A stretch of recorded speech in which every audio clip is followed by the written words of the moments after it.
In 1965, a brutal armed robbery took place at this sub-post office in Lewisham. The two men ran out of here and escaped down the road with £65,000. But during the course of the robbery, this man... The sub-postmaster, Henry Jackson, suffered a near-fatal blow to the back of his head.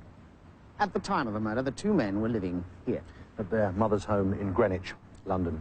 And for the last 24 years, Mrs. Thomas has pleaded her son's innocence. So far without success. Until, that is, we came along.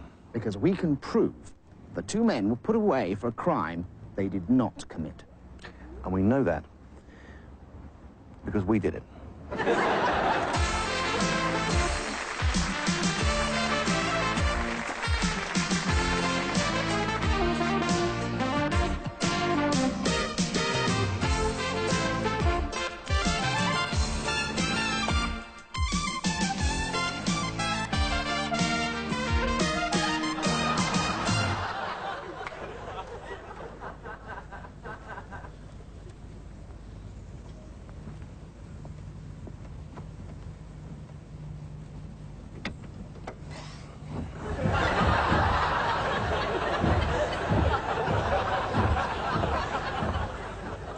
Is anybody there?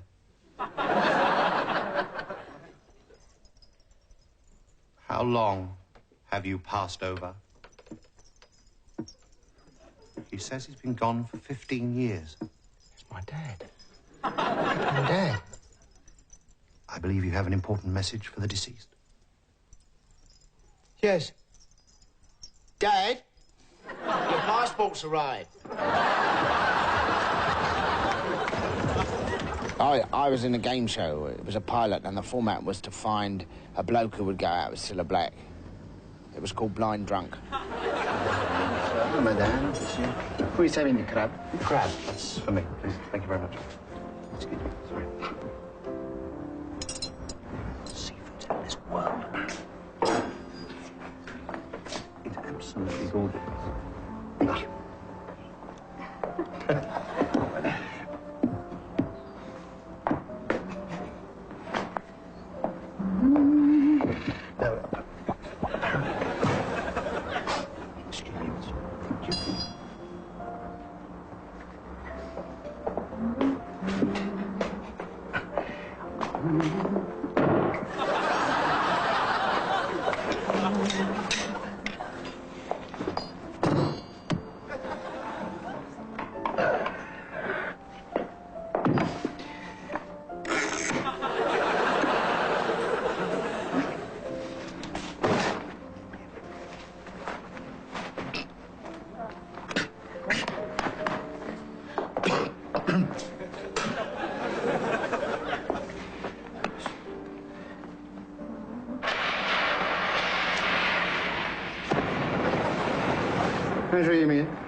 Actually, I think I have the Dover Soul. Well,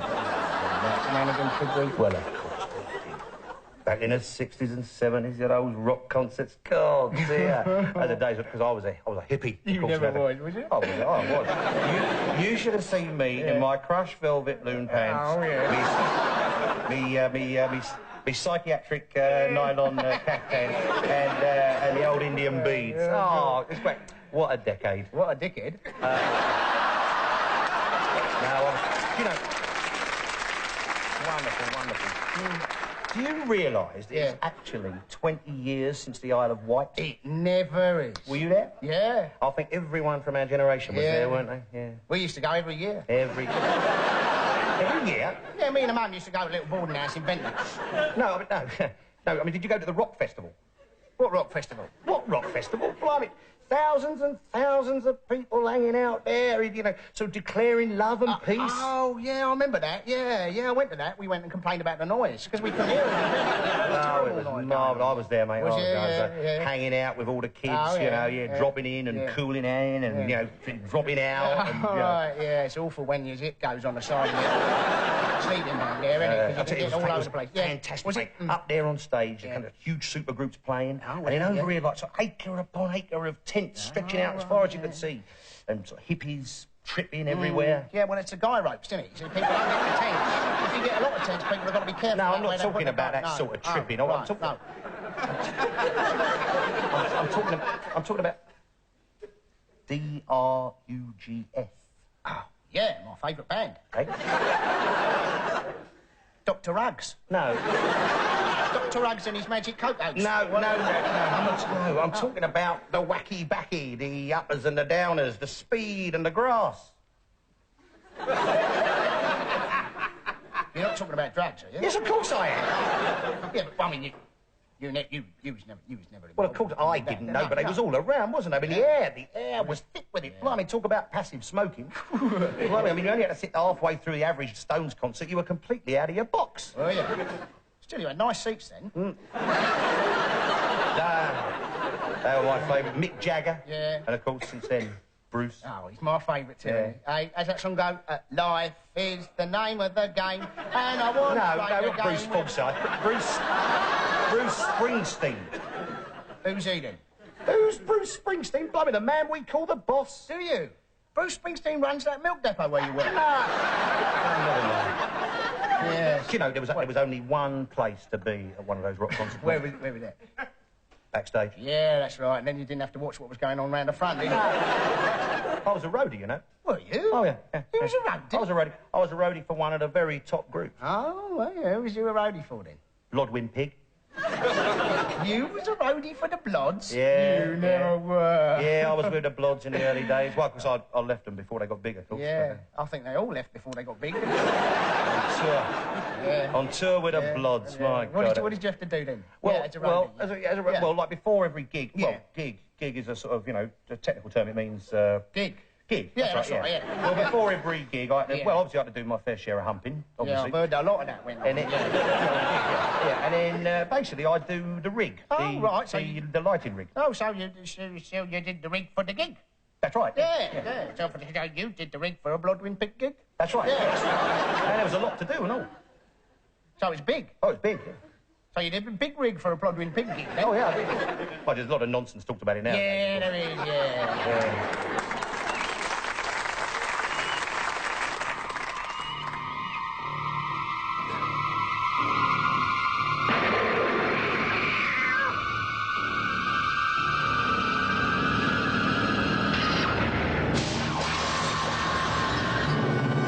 Estate agent on Elm Street. In which case, gentlemen, how can members of Parliament possibly justify to anyone awarding themselves a pay rise that is 3 times in excess of the current rate of inflation? Well, I don't think we have to justify it to anyone, do we? Do we have to justify it? I don't think so.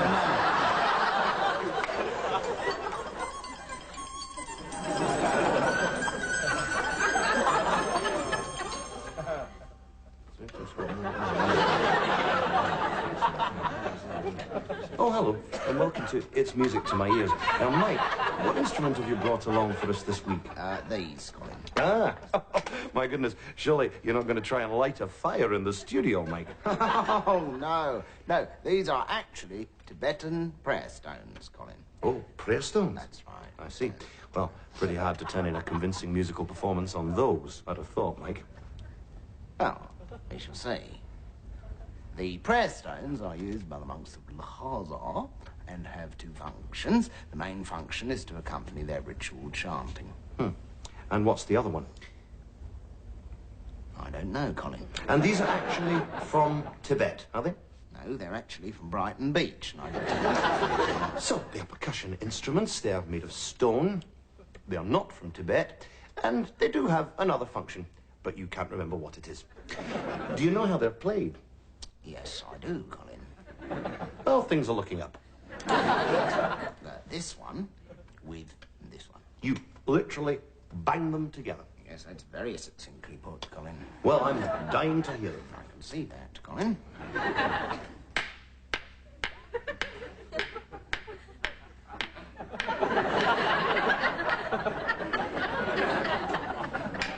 Well, they really are quite something, aren't they, Mike?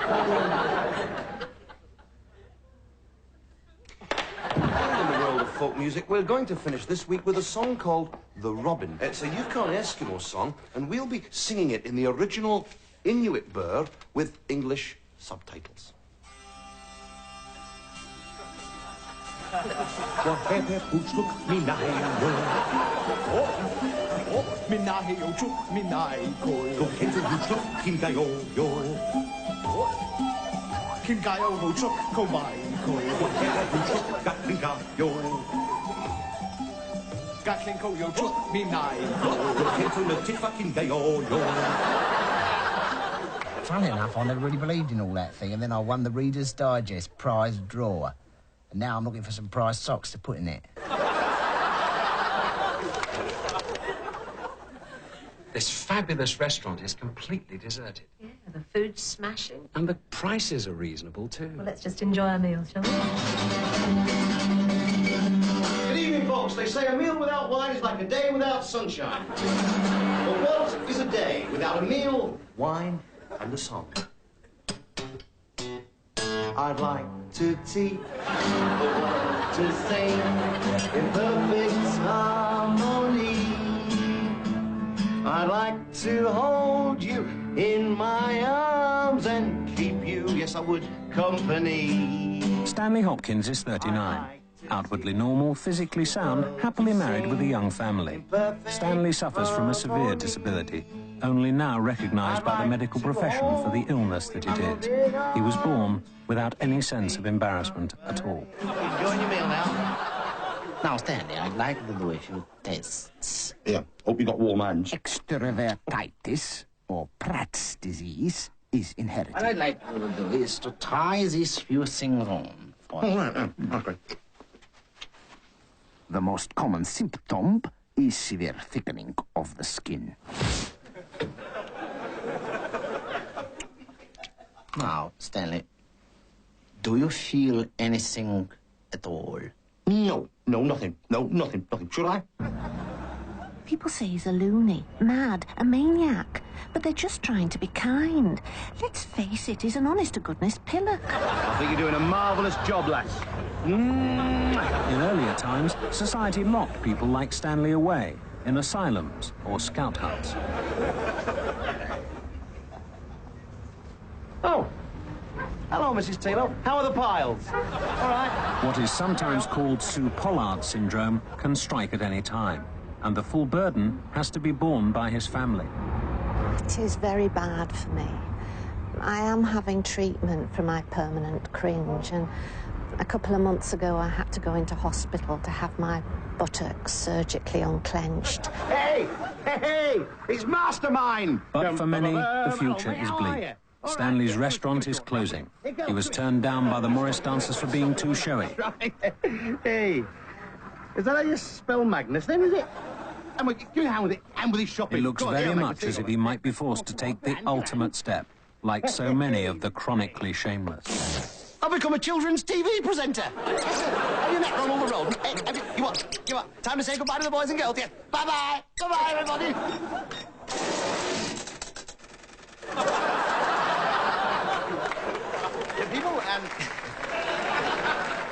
People are always asking me, what is old Smudge Face like in real life? And I always tell them that the most astounding thing about this bloke in real life is that he is actually quite funny. Pardon? No, I mean, you've got to admit, wouldn't you, but most comedians, without their script writers and their scripts, I mean, if you talk to them, it's like talking to... Well, you. Yes, I suppose I'd be the first to admit that in real life I'm probably a bit of a disappointment. Not to your accountant, Griff. You see? He never stops funny. No, this man, honestly, I don't know, I'm not kidding. This man has a fund of hilarious anecdotes. He absolutely had us on the floor the other night, didn't you? Which one was that? Oh, you remember that? When you were telling the one about the guy in the leather jacket who comes in, right? Yeah. And he says that he's a member of Motorhead. Oh, and yeah. you believe him. That's right. And then he stings you for 200 quid, and it turns out he's nothing to do with Motorhead at all. Go on, tell him that one. Tell him. Well, there's not a lot of point now, is there? Why not? Well, you've told him the ending. Have I? Oh, yeah. I'm so sorry. Tell him another one. Tell him another one. Well, I can't think of one now. Well, you got hundreds. It doesn't matter. You must be able to dredge one up. I'm not a performing singer. Well, no, doesn't matter. Doesn't matter. Oh, well, there's the one about the taxi. Oh, yeah, that is funny. Right. Go on, tell it. Okay. Go on. Right, okay. Okay. Right. So it's 9 o'clock. This is true. It was 9 o'clock on a sort of Monday morning. We were expected at the BBC for rehearsals, you see. But unfortunately, the night before, we'd had the last night party for our live tour in London. So, Yes, but it wasn't the last night, though, was it? well, yes, it was, because that's why we had the party. Yeah, but there were 3 more nights to go. Literally, folks, it was going to go, wasn't it? Well, it wasn't Southampton, it was Portsmouth. But anyway, we'd had the last night party. But that's not the point, no, because it was the 3rd to last night party. Look, the party doesn't matter, actually. Well, why are you going on about that party? It's just building up to the story about the taxi. What taxi? Well, oh, the taxi! Yes, oh, the yeah, taxi. yeah, the taxi, yeah. Come on, tell the taxi. Come on, tell Right, it. Yeah. okay. Let's hear it, come on. So.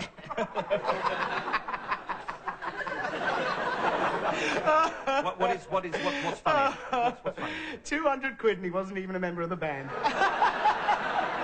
He's a killer. It's the way. Go on. Right. So anyway, I'd overslept that morning, but Griff being a bit more, and I'd sort of forgotten to get a cab, but Griff's a bit more organised than I am, so he'd actually got one. I had, yeah.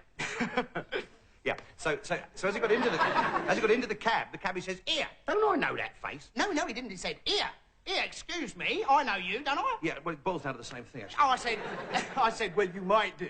And he said, yeah, you're that bloke who reads... Well, no, I'm sorry. No, he said, you're that bloke on Tomorrow's World, aren't you, eh? Really? Meanwhile, I'm coming up from Baker Street Tube, and I'm going to flag down a cab in the street, but the traffic is solid. Yes, and the funny thing was, I was actually sitting in a cab opposite you when you came out of the tube, wasn't I? Yes, you were, Griff. Yes, I was. Yeah. So the cabbie turns to Griff. Oh, I love this bit. I love it. So the cabbie turns to... I love it. Yeah. So the cabbie turns to Griff and says, "Oi, there's that Mel Smith, you see."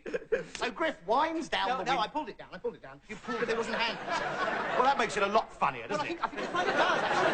It does, a little bit of accuracy, because observed comment... All right, so you pulled down the window. I pulled down and you shouted, "Oi, Mel, over here!" And the cabbie turned to me and said, "Don't shout at him, they don't like being recognised." I'll tell you one thing. What? I don't think you tell these stories as well as you think you do. But my love, I know where my father keeps the silver coins. We could be away from Plymouth on the next tide. Oh, say you'll come. I beseech thee, Tom. Damn! I'm sorry, darling. I'm sorry, everyone. I'm sorry. Sorry, Giles. I'm sorry, love. I can't do it.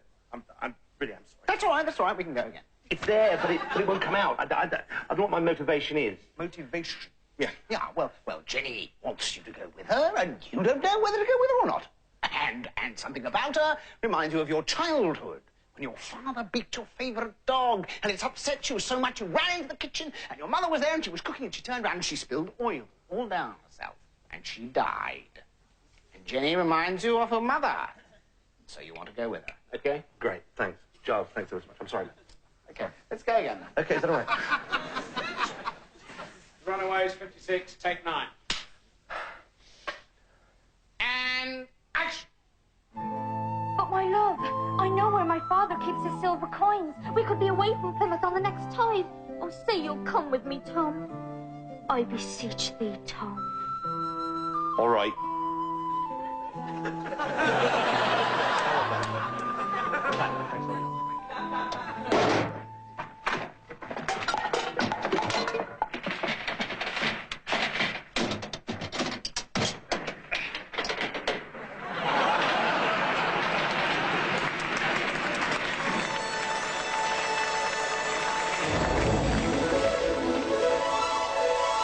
Olympus, luxurious home of ancient Greece's first family, the gods. Starring Morgan Bottoms as Aphrodite, goddess of love and health foods. Doug Douglas as Odysseus the adventurer. Pamela Tail as Penelope, his estranged wife. Luke Veranda as the god. Ogden Barrymore Jr. as the Minotaur. Greg Posture as Theseus, globe-trotting prince of Athens. Peter Kintickley as one of the less important girls. Meryl Catty as Hera, troubled queen of Olympus, and Charlton Wig as her husband Zeus, in all his many forms. Aphrodite, do we have any news of Theseus yet? Damn you, Zeus. Damn you and your infidelity. Hero, something's troubling you. I do have news, Theseus. When he went into the labyrinth, he was armed. Armed? What? A ball of wool. Ball of wool. That kid's gonna need all the help he can get.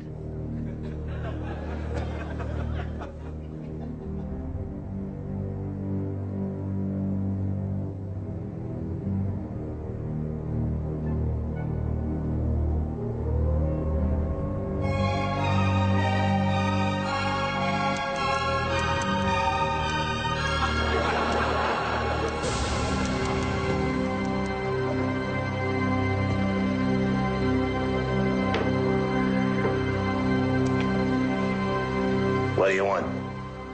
Let me pass. You got an invitation? My name is Odysseus. This is my house. Get out of here. It's true. For 10 long years since the fall of Troy, I have laboriously made my way homewards. To end my journey here, my home, my hearth. Penelope, my wife. What's that on your shoulder? That's parachute. What kind of bird is that? I'm Zeus, you bastard. Let us in. Zeus? Yeah, sure. Sorry, go in. Any news of Theseus?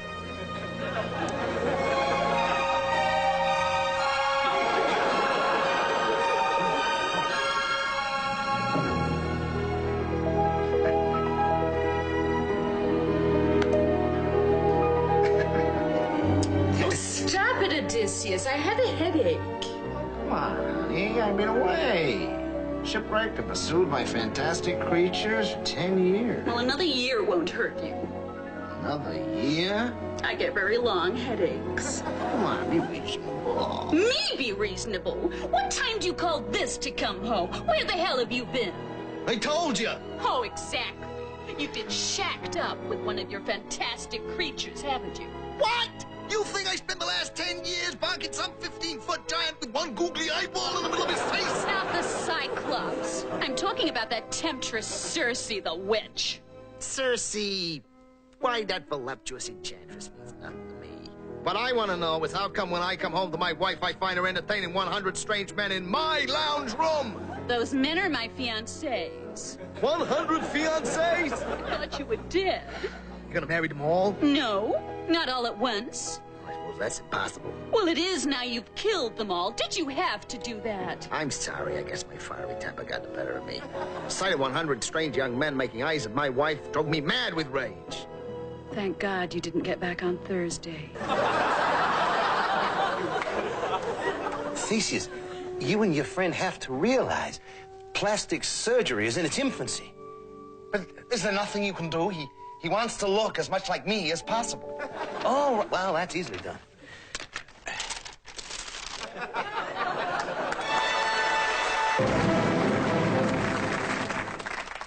And then they arrested me for exposing my virile member in a place of public entertainment. But they couldn't make it stand up in court. The paranormal. Things that go bump in the night. Darker reaches of the mind. Unseen forces from beyond the grave. The lurking terror of the unknown. In fact, let's talk about something else. No, I know, because the big question, surely, is there anything on the other side? Oh, well, I can tell you that. What do you fancy? There's a film on BBC Two. I'm sorry. Or Yeah. documentary. As far as I'm concerned, it's all mumbo-jumbo claptrap, basically. Elves and goblins. I mean, there are no fairies at the bottom of my garden. But how can you be sure? Because I've only got a window box, you stupid woman. Look, listen, when I was in hospital having a scrape... Oh, dear. Please, I had this most amazing out-of-body experience. Out-of-your-head experience, I would be... I felt that I was floating above my body on the operating table, and I went up through the air conditioning duct and out over Battersea Power Station. Oh, and it was glorious. Yes, and have you any idea at all what caused it? Yes, the anaesthetist gave me helium by mistake. That's interesting, because actually, Irene, that's nothing. In my life, I have actually been dead 4 times. Oh, yeah? Yes. Dug you up? Well, no, because you see, the last time that I died, my whole life flashed before my eyes. It was the most awful thing. Why? Well, I had to watch War and Remembrance all over again. I don't know why I watched it in the first place. It was worse the second time round. Yes. No, obviously, I'm not superstitious, as you probably have gathered, but I did actually once spend a night in a haunted house. Well, it was a pub, actually, stuck in the middle of nowhere. Did you see a ghost? Well, I can't say it was a ghost or not, but there was definitely something going on, because when I went to sleep at night, there were 4 bottles of scotch on the table, right? When I woke up in the morning, they were all empty. Yeah, and I think whatever it was must have hit me or something, because I had a terrible headache for about a week. And I had ectoplasm all down my shirt. That is a poltergeist for certain. It's a what? What's a poltergeist? Well, a poltergeist is a German word for something that mysteriously moves things around the house in the middle of the night. That sounds like the wife, actually. So what is a zombie? Well, the true zombie is 2 parts vodka and 2 parts peppermint cordial. Yeah, right, yeah. The world is full of things we can't explain. I think you're right. Absolutely. Yes. Last night, I had a dream and dreamt that I ate my pillow. When I woke up, my giant marshmallow was gone.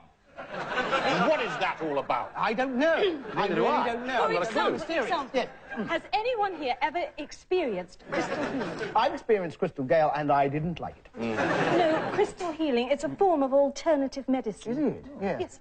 Well, nobody knows, but crystals have a unique healing aura, and if you wear one round your neck, it attracts the Earth's electrical fields and redirects it to your main acupuncture meridians. Now, correct me if I'm wrong, but that's a load of bollocks, isn't it?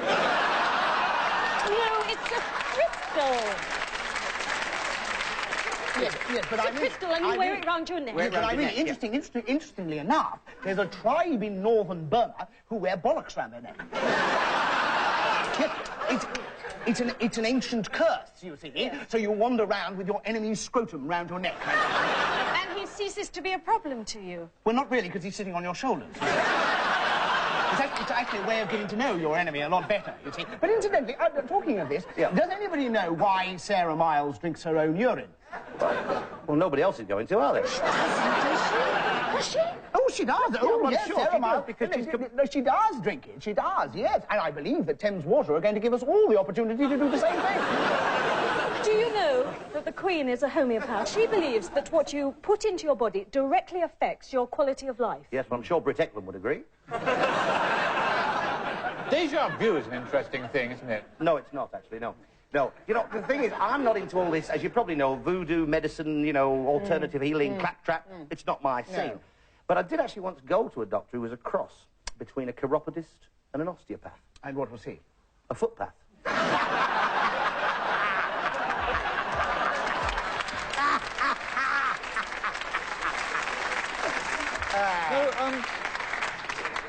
Déjà vu is an interesting thing. My God, I've got an extraordinary feeling I've said that before. Yes, you have. You have, and it's still not very interesting. Yeah? No, but actually, déjà vu is quite interesting, because the French have a very polite form of that called après-vu. Oh, yes, so the question, really, that it all boils down to is the question, is there anybody there? Well, I personally wouldn't have thought so. I should think they've all turned off by now. So much, we all go on.